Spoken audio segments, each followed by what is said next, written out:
So this week I wanted to jump into something that's really been top of mind the last couple of weeks, but in all reality, it's something that I've been dealing with for a couple of years now, ever since I started being more mindful, looking more into my motivations and really trying to figure out about myself. But it's, it's this internal conflict that I have between the desire to be vulnerable with those that I care about and the desire to have power, to be strong, to be invulnerable, essentially. And it's a very tough conflict. And I feel like there's a lot of people that probably struggle with this, especially men. I feel like a lot of men struggle with this. That doesn't mean if you're a mom, if you're a woman, that you're not going to have this internal conflict. But I do feel like there's some sort of like inherent, I don't know, instinctual thing from thousands of years ago that go with becoming a man that make you want to be the protector, to be invulnerable, to be strong, all of these things, and to really suppress down any vulnerabilities and not show any of these vulnerabilities to the outside world, because if you show those vulnerabilities, they're going to be taken advantage of.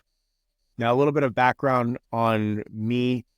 I've probably mentioned it a couple of times now, but you might not know exactly what it is. There's a personality model, whatever you want to call it. It's called the Enneagram, and it's really something that me and my wife find very helpful. It's probably the best quote unquote personality test out there, because it doesn't just necessarily lump you into one section and say, this is what you do. You know, you're a Sagittarius, and when Mars is aligned with Venus, then, you know, you're going to make $1 million. It's not that type of thing. And I'm not going to dive into all of the Enneagram types. There's 9 different types. You can fall usually predominantly within one of those. For me, I'm an Enneagram 8, and an Enneagram 8 is essentially, they call it the challenger or the protector, someone who their greatest fear is vulnerability, and they constantly desire to be strong, to be invulnerable, to protect those around them, to fight for people who are, you know, weaker. If there's injustice, they fight against injustice. They can be very intense, very intimidating, and a lot of times they can be described as being like bullish or abrasive, or really, quite frankly, just quite a bit of an asshole. But that's where I come from. That's my type. I'm an Enneagram 8. And so inherently, I have this desire to be strong, to be powerful, to not have any of these vulnerabilities. And that just is a little bit of a background on where I'm coming from when I'm talking about these things. Now, learning about that is great, and figuring out what my Enneagram type is, what my motivations are, why I'm feeling the way that I am, that's all great. But I still have this like instinctual feeling that I need to constantly be stronger, be better, be invulnerable, make sure that I have this immense amount of power, that I can protect all of those around me and, you know, essentially keep what's mine safe. But as I do more and more work within either counseling or reading, or just trying to figure out how to be a good dad, how to be a good husband, all of these different things, I'm starting to realize more and more that invulnerability, that inability to admit when you're not able to do something, to show a little bit of this weakness or your inability to do certain things, can really have a detrimental impact on those that you care about, those that you love, because you're just essentially creating this giant fortress, putting up these walls and not letting anyone in. And you have to be able to be vulnerable with those that you care about in order to really foster deep connections with them, to bring this love and affection and all of the other things that come along with hopefully having a good, solid relationship, whether that be your spouse, your kids, your parents, your brothers, friends, anything like that, right? There has to be a certain amount of vulnerability within that in order for those to flourish. And like, I know these things, obviously, I hear them all the time, and logically it makes sense, right? You say this stuff and it goes into my head and I'm like, yeah, that makes a lot of sense. I need to make sure that I'm more vulnerable. I need to make sure that I'm opening up to people. It's okay that, you know, my wife sees that I'm not able to do XYZ perfectly, or it's okay that I'm unable to, I don't know, dunk a basketball in front of my kids. It's okay that there are other people that are better at me at certain things. It's okay that I'm not always going to be the strongest person in the room. These things all come through my mind. And like I said, that makes sense. I'm okay with it when it comes to like a mind level. But as soon as I get in the situation and like my gut takes over and my body just, it feels this absolute repulsion to everything that I just said. I do not want to be vulnerable. I don't want to be weak. I don't want there to be someone who's stronger than me, who is better than me, who can, you know, beat me in certain things. I don't want to show my wife or tell my wife that I can't do everything that she wants me to do. I don't want to tell my kids that I'm not able to do certain things, or that there's some sort of deficiency within me that prevents me from being the best, from being the strongest, from being this person that can, you know, essentially be a superhero. And so there's constantly this conflict, this battle that's raging within me. It's like, how much vulnerability am I willing to show? What weaknesses am I allowed to be seen by other people? Like, am I going to lower my guards? Who am I going to lower my guards for? And how do I fight against this feeling of I can't be vulnerable. I have to be strong all the time. This primal feeling of be strong, be powerful, don't be vulnerable. And I wish that I could say that I had the absolute answer to this. I do not have the answer to this fully. It's still something that I'm learning about, but as I continue to do more and more work, and as I start to build these relationships with my wife, with my kids, with other people, I do definitely see the fact that there is a certain type of strength in vulnerability. And I think that that's the way that I'm having to twist it in my mind or twist it in my body to make it palatable for me to think that I can show vulnerability, that I can show weaknesses, that I don't always have to be Superman or Thor or anything like that, that I can have this real relationship with people. There's a certain amount of strength that comes in being vulnerable, because in order to show that vulnerability, you have to have the strength of will, the strength of mind to be okay with the fact that other people may hurt you, or that something could go wrong, or that, I don't know, you may get wounded. You may hurt your kids. You may hurt your wife by the fact that you're unable to do something. That there's a lot of things that could potentially happen when you lower your guard down. But one of the things that won't happen is if you don't lower your guard, you're never going to feel any of the good emotions either. You're never going to feel that joy, that absolute happiness, or that compassion, or the love just like rush over you. And I know I'm getting all fucking wooey gooey on this shit right now, but it's true. You can put up walls. You can be the strongest, most powerful, protective person in the world. But if you're not letting anyone get inside to see the true you underneath it, because we all got it, right? Even if you think you're the hardest, baddest motherfucker in the world and that you're super strong and, you know, no one is, you've got no vulnerabilities, no weaknesses, no fears, nothing like that. Deep down, we've all got shit, right? We've all got fears. We've all got insecurities. We've all got weaknesses. No one is perfect, as I've said many times in the past. And so by trying to put up this front, I understand why it's there. But truly, if you're not able to let people get behind it to see what's underneath it, they're not going to know the real you. All they're going to see are these iron gates that have no emotion, that have no love, that have no compassion, no empathy.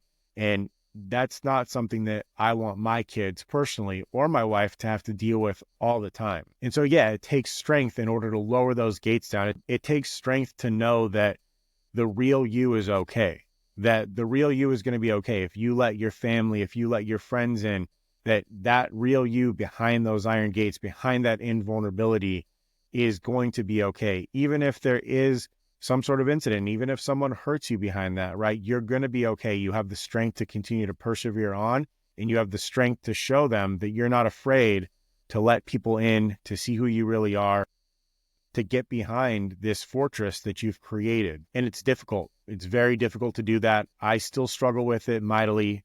I am constantly putting up walls, constantly blocking people out, but I've tried very hard to be mindful of those times. And it's kind of to the point now where if I get into a situation where I feel like I need to be defensive, you know, those walls, they're really quick to go up, but I'm getting better at lowering them down or opening a door and letting people inside and kind of seeing what the emotions are behind it. Because in reality, when those things go up, you'd like to think it's just because you want to be strong and powerful, but really there's some sort of emotion that's pushing those walls up. There's something behind these walls and behind these barriers, something that's making you put up all of this protection, really to kind of, either it's to protect yourself or to protect those that you feel like you care, you love about.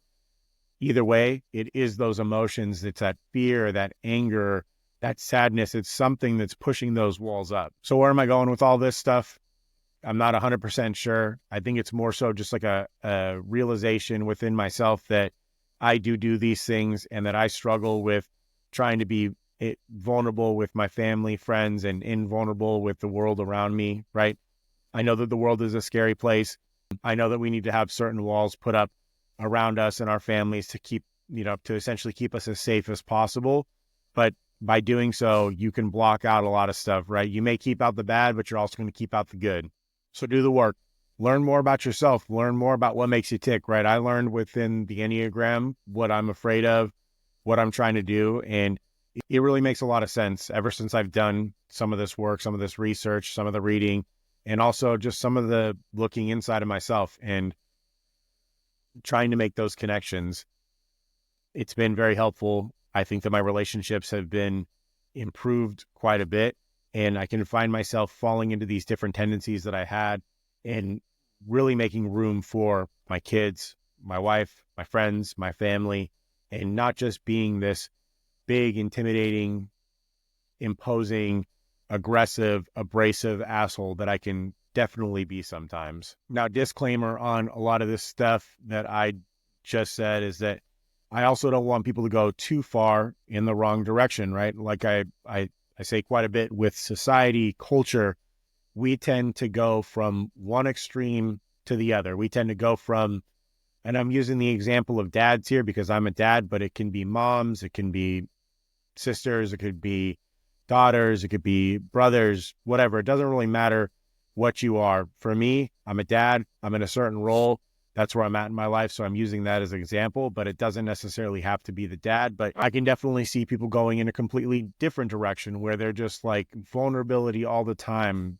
Let me just go ahead and there's no wall. There's no protection. I'm not keeping anything out, but I'm also not keeping anything in. I'm just letting it all fucking spill out there all the time for whoever wants it. And I'm just this vulnerable, weak, person who is constantly a bowl of emotions, just spilling out all the time. I don't think that that necessarily is the right path either. You don't want to go so far one way or the other. Obviously, these walls that you put up, these protections that you put up, they were there for a reason. It's a lot like anxiety from when you were younger, right? Anxiety, when you get older, can tend to have really negative impacts, but there's a reason why we develop that anxiety. There's a reason why we develop certain protective measures. And it's not necessarily that you want to completely get rid of them. It's just that you want to alter them or develop them to where they really work for you or they're appropriate in whatever stage of life that you're at, right? You're constantly developing and growing as a person. These tools that you develop along the way, these walls, these protections, all of those things, they need to develop and grow along the way as well with you. If you just have the same, mindset that you have on invulnerabilities or your protective measures that you had when you were 12, 13, 14 years old, and they haven't progressed since then, I don't think that they're going to be serving you very well. And I don't want the world to become full of these people that, maybe this is just me speaking here, but I think that there still is, I'm not here to just dog on being strong, being powerful, being protective. I think that those things, obviously, they're core to who I am in a lot of aspects. That's who I am. I'm someone who sticks up for people who aren't strong enough. I protect my family, protect my friends. I'm someone who is constantly looking towards being a stronger, better person. I don't think that these are bad things. I think that just if you let them completely take over and you don't look at the other things that are underneath, that you're going to be an incomplete person, and that's going to be detrimental to you, to your family, to your kids. But you should still have some strength with you. You should still be able to put up the walls when you need to. You should still be able to protect people when you need to, when it's appropriate. I think that is where that line is, right? That one I was talking about with culture and with society. I've seen a lot of demonization of that strong, powerful, protective type of person. And I understand it, right? It can be very toxic, But I think that if you go completely to the other side, you just open up a whole other can of worms. I don't know much about it because I'm not that. I haven't gone completely to the other side. I haven't dropped all of the strength, all of the walls. I'm really just learning how to build doors to let people in, to really see the true me and to make those connections that I want within my life. And I'm not sure how much of this is like my personality, how I was raised, how I grew up, versus the fact that I'm a man. And biologically, this is not always the case, but a lot of times through biology, through evolution, thousands of years ago when we were fending for ourselves against wild animals and stuff, men were typically the protectors. They were the ones who were supposed to be the brute force cavemen, protect family, all that stuff. Don't have vulnerabilities, because if you had vulnerabilities back then, you were going to die. A lot of this has changed over the course of time just because our society and our culture has changed quite a bit.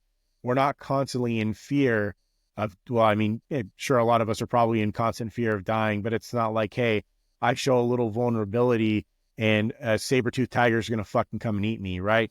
It's a lot different now in this society. So I'm also not sure how much of this, this message, this thought process is instinctual within me as someone who is a man, who's a dad, who's a husband, or if it is some of the stuff, like I said, my personality, the way I was brought up, some of the things that I had, the lowercase t traumas that I've had in my past, all of these things really shape me. And the answer is probably it's everything, right? It's all blended together. Everything kind of just gets jumbled up and thrown me out. And there you go. There's the Robbie milkshake, all the fucked upness of me, all of the things that are wrong, but all of the things that are right as well.